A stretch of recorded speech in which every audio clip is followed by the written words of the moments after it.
It's towards Sadio Mane. በአንድ ወቅት ከአፍሪካ ጥልቅ መንደር ህይወት ጣፈንታዋን አስቀድማ የጻፈችለት የሚመስል ልጅ ነበረ። ድህነት፣ ፈተናዎችና ተስፋ መቁረጥ እነዚህ ሁሉ የዕለት ተዕለት ህይወቱ አካል ነበሩ። ግን በዚህ ልጅ ውስጥ እሳት ነደደ። የእግር ኳስ ፍቅር፣ ዓለምን የመቀየር ህልም። ይህ ልጅ ሳዲዮ ማኔ ነበር። እናም የሱ ታሪክ ማናችንም ብንሆን ህልማችንን ማስረከብ እንዳሌለብን የሚያሳይ ሕያው ምስክር ነው። ሳዲዮ ያደገው በሴኔጋል ባምባሊ በተባለች ትንሽ መንደር ውስጥ ነው። እዚያ የኤሌክትሪክ ኃይል አልነበረም። ንጹህ ውሃ በቀላሉ አይገኝም ነበር እና ብዙ ቤተሰቦቹ የቀን እንጀራቸውን ለማግኘት ይቸገሩ ነበር።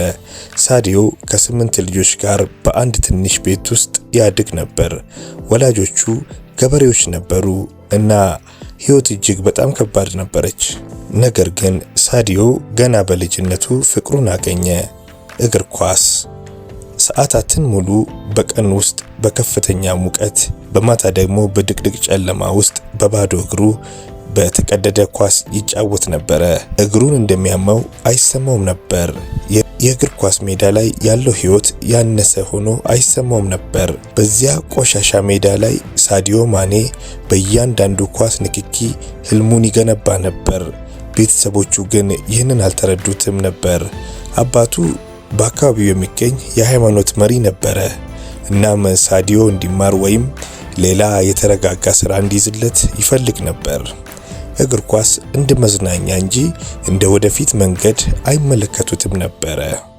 ሳዲዮ ግን የልቡን ድምጽ መከተል ነበረበት። አባቱ በ7 ዓመቱ ሲሞት ህይወቱ ይበልጥ ከባድ ሆነ። ነገር ግን የልጅነት ህልሙ ይበልጥ ደመቀ። የአባቱን ምኞት ባይረዳም የራሱን መንገድ የመከተል ፍላጎቱ ጨመረ።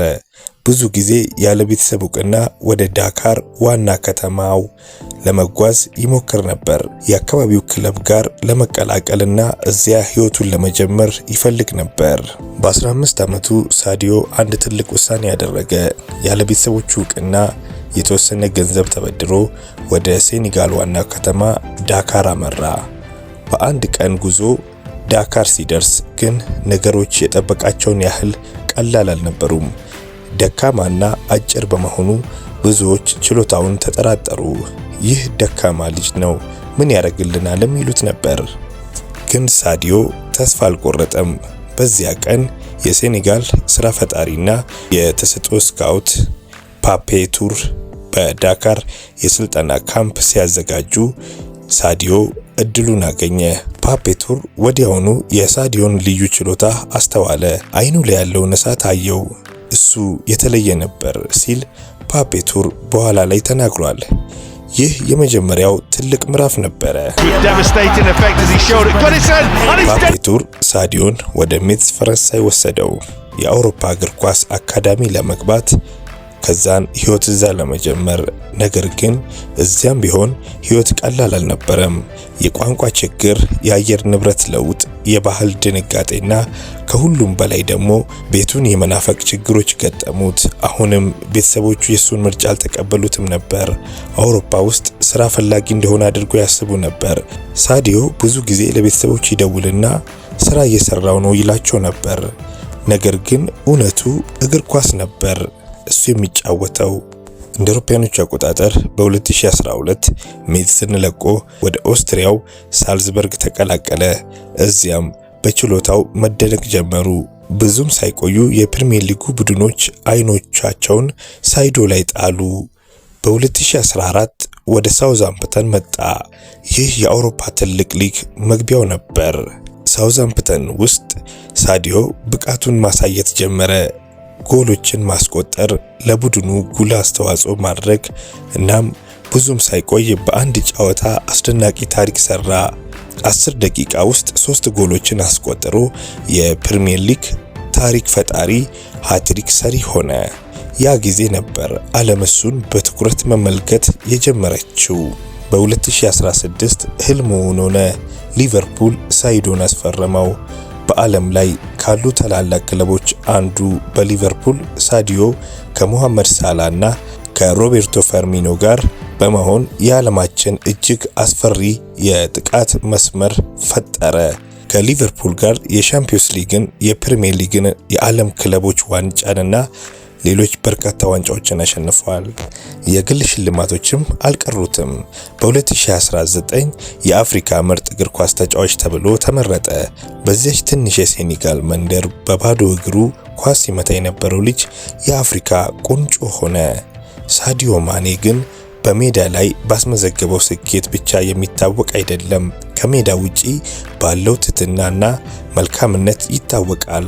የትውልድ መንደሩን ባምባሊ አልረሳውም። በትውልድ መንደሩ ሆስፒታል፣ ትምህርት ቤቶች፣ ስፖርት ሜዳዎች፣ መስጂድና የነዳጅ ማደያዎችን እንዲገነቡ በሚሊዮኖች የሚቆጠር ዶላር አውጥቷል። ከሁሉም በላይ ለሁሉም ቤተሰብ በወር 70 ዩሮ ይልካል። አንድ ጊዜ በቪዲዮ ላይ የተሰነጠቀ ስልክ ይዞ ታይቷል እና ለምን አትቀይረውም ተብሎ ሲጠየቅ ለምን አዲስ ስልክ እገዛለሁ? ዓለምን ለመለወጥ በሚሊዮን የሚቆጠሩ ሰዎችን መርዳት እችላለሁ። ውድ መኪኖች፣ የቅንጦት ቤቶች፣ አውሮፕላኖች ምን ያደርጉልኛል? እነዚህ ነገሮች እኔንና ቤተሰቤን እንዳንራብ አይረዱንም በማለት መልስ ሰጥተውበታል። የሳዲዮ ማኔ ታሪክ ህልማችንን በፍጹም ተስፋ ማስቆረጥ እንደሌለብን የሚያሳይ ነው።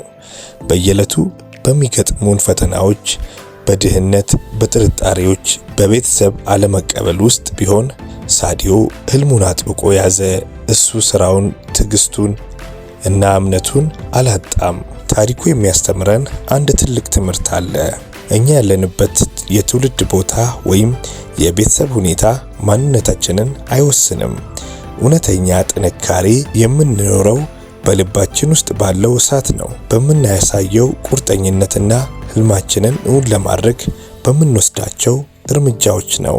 ሳዲዮ ማኔ ከዜሮ ተነስቶ የዓለም ኮከብ ሆነ። ግን የዚያኑ ያህል አስፈላጊ የሆነው ሰው ሆኖ መቆየቱ ነው። ትህትናው፣ ልግስናውና ለሌሎች ያለው ፍቅር እሱ የእግር ኳስ ተጫዋች ብቻ ሳይሆን የተስፋ ምልክትም ሆኖ ይታያል። አሁን ይህንን ቪዲዮ የምትመለከቱት ሁሉ አንድ ጥያቄ ልጠይቃችሁ። ህልማችሁ ምንድነው? ምን ያህል ትልቅ ወይም ትንሽ ቢሆን፣ ምንም ያህል የማይቻል ቢመስል በሳዲዮ ማኔ ታሪክ ተማሩ።